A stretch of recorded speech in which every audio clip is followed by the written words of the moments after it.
talking about different schemes and sort of how they approach these things. We've been talking about kind of the speed of wind up and how long that process can be. I wonder if we could talk about why a scheme would want to do it quickly, the kind of costs involved of that process being longer, why maybe it's fine to take longer. I mean, I'm not kicking that one off actually, and just reiterate Dominic's comments that the issues that we've talked about are things to be aware of and shouldn't be a disincentive to move to buy-ins and buyouts, which ultimately are for the benefit of the scheme and the members. And there are lots of different reasons why schemes might want to move very quickly or to move very slowly, and it can be around financial year-end results. So I think back to one of the schemes we insured, and it's a testament to actually trustee boards being able to get together very quickly and move very quickly when they need to. And it was a transaction which was very much driven by the sponsor. They wanted the pension scheme off the balance sheet by the end of their financial year, which was April, and this was being considered in May of the previous year. So the end of the financial year was some 11 months away, and the transaction ended up completing in mid-June of that year, but with the condition that the whole scheme was completely wound up and off the balance sheet by the end of March of the following year, which was a huge undertaking. The scheme had up until that point done no work on GMP reconciliations, had some underlying Barber issues, etc. And in fact, on the day that the insurance policy was signed, the company, there was a meeting, I don't know whether either of you have been through this, but the room was booked out for the day and everybody's going to sit there and agree terms and it'll be signed at the end of the day. The company, that was their wish, was the insurer happy to go along with that. Sadly, the lawyer representing the trustees hadn't been informed of this and assumed it was just a drafting meeting and this would go on for a few more weeks. And he had quite a shock when he was told that no, we're signing today. So suddenly he ring around, got all the trustees into the meeting and briefed them and got on the same page, and we went through and the contract was signed that very day. So there's an example of where there's a real will.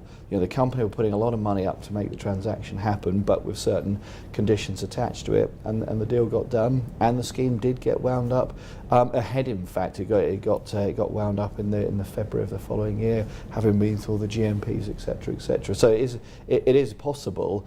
And in that case, it was very much driven by the sponsor having a corporate objective to get the liabilities off the balance sheet by the end of that financial year.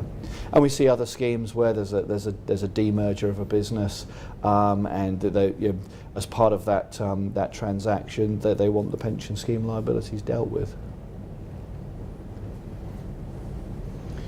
Yeah, I mean, I tend to approach this in a slightly different way. The key barrier to winding up a scheme is funding, and the funding required to allow a buyout can be obtained over a very, very long period of time. I mean, it's irrespective of what a recovery period is, recovery will only get you to technical provisions. Buyout is often way beyond that. So the longest stage in any wind-up process is the funding stage, I suppose, first of all. And it's that window which could easily be decades, during which you should be getting the scheme into a position where it's ready to buy out if the circumstances present themselves. So data cleansing should be a regular feature of a scheme's life cycle. Making sure that the investments are aligned in the right way should be an ongoing part of the scheme's life cycle. Testing the market, testing the water, looking at different ways of slicing and dicing, looking at different ways of funding. All of these things are on the regular life cycle of a scheme, so that when a buyout comes up, it's not a shock, it's not a surprise, it's part of a long-term planning process. That said, yes, absolutely, these things though can happen very quickly sometimes. And in particular, it would be generally on a corporate transaction. We want to sell this company, we can't sell it unless we get rid of the liability. Or we want to buy this company, and we're not going to buy it unless somebody gets rid of this liability. And the only way of doing that quickly is to come up with a large chunk of cash, because the price of a buyout is the price of a buyout. So if you transact that without having gone through all of the proper processes, you're leaving yourself exposed to the risk that the insurer then decides, well, hang on a second, you didn't tell us about this liability, we didn't understand that liability, so we need to come back to you for some more money. So the cost of doing a quick transaction is that you have this sort of hangover risk, if you like, which you have to live with until you can get through all of that process. The only other thing the only other risk that can materialise on very quick transactions is the appetite sometimes for some of the parties to be willing to push certain things under the carpet. I'll give you an example. You mentioned equalisation earlier on. We were retained by a company at one point in time with a brief to wind up the pension scheme.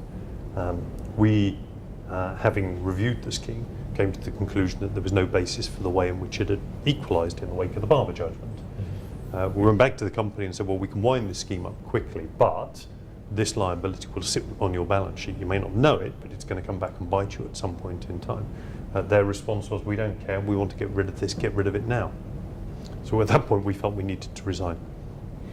So there can be a risk of pushing things under the carpet. Dominic, you got anything on the speed?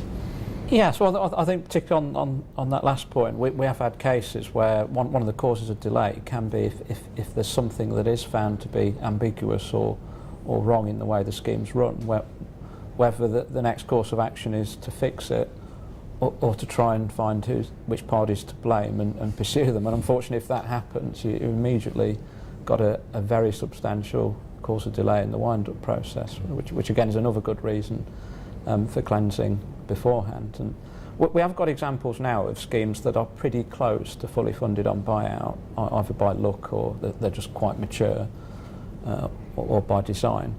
And some of those schemes, particularly if they're smaller ones, have essentially done all the data cleansing, including agreeing the GMPs. So we are starting to get a few model examples now where when they do transact, you think, well, what is the process to conclude the wind-up after that?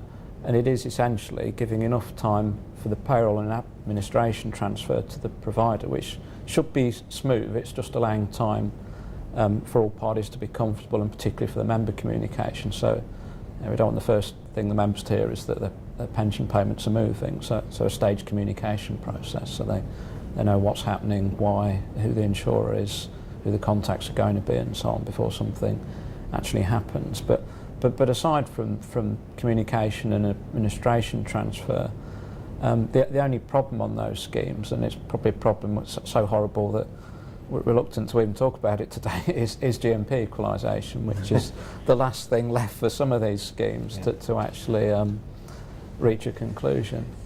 And then I think the pace of the wind-up is going to be down to how pragmatic a solution can be agreed between all parties.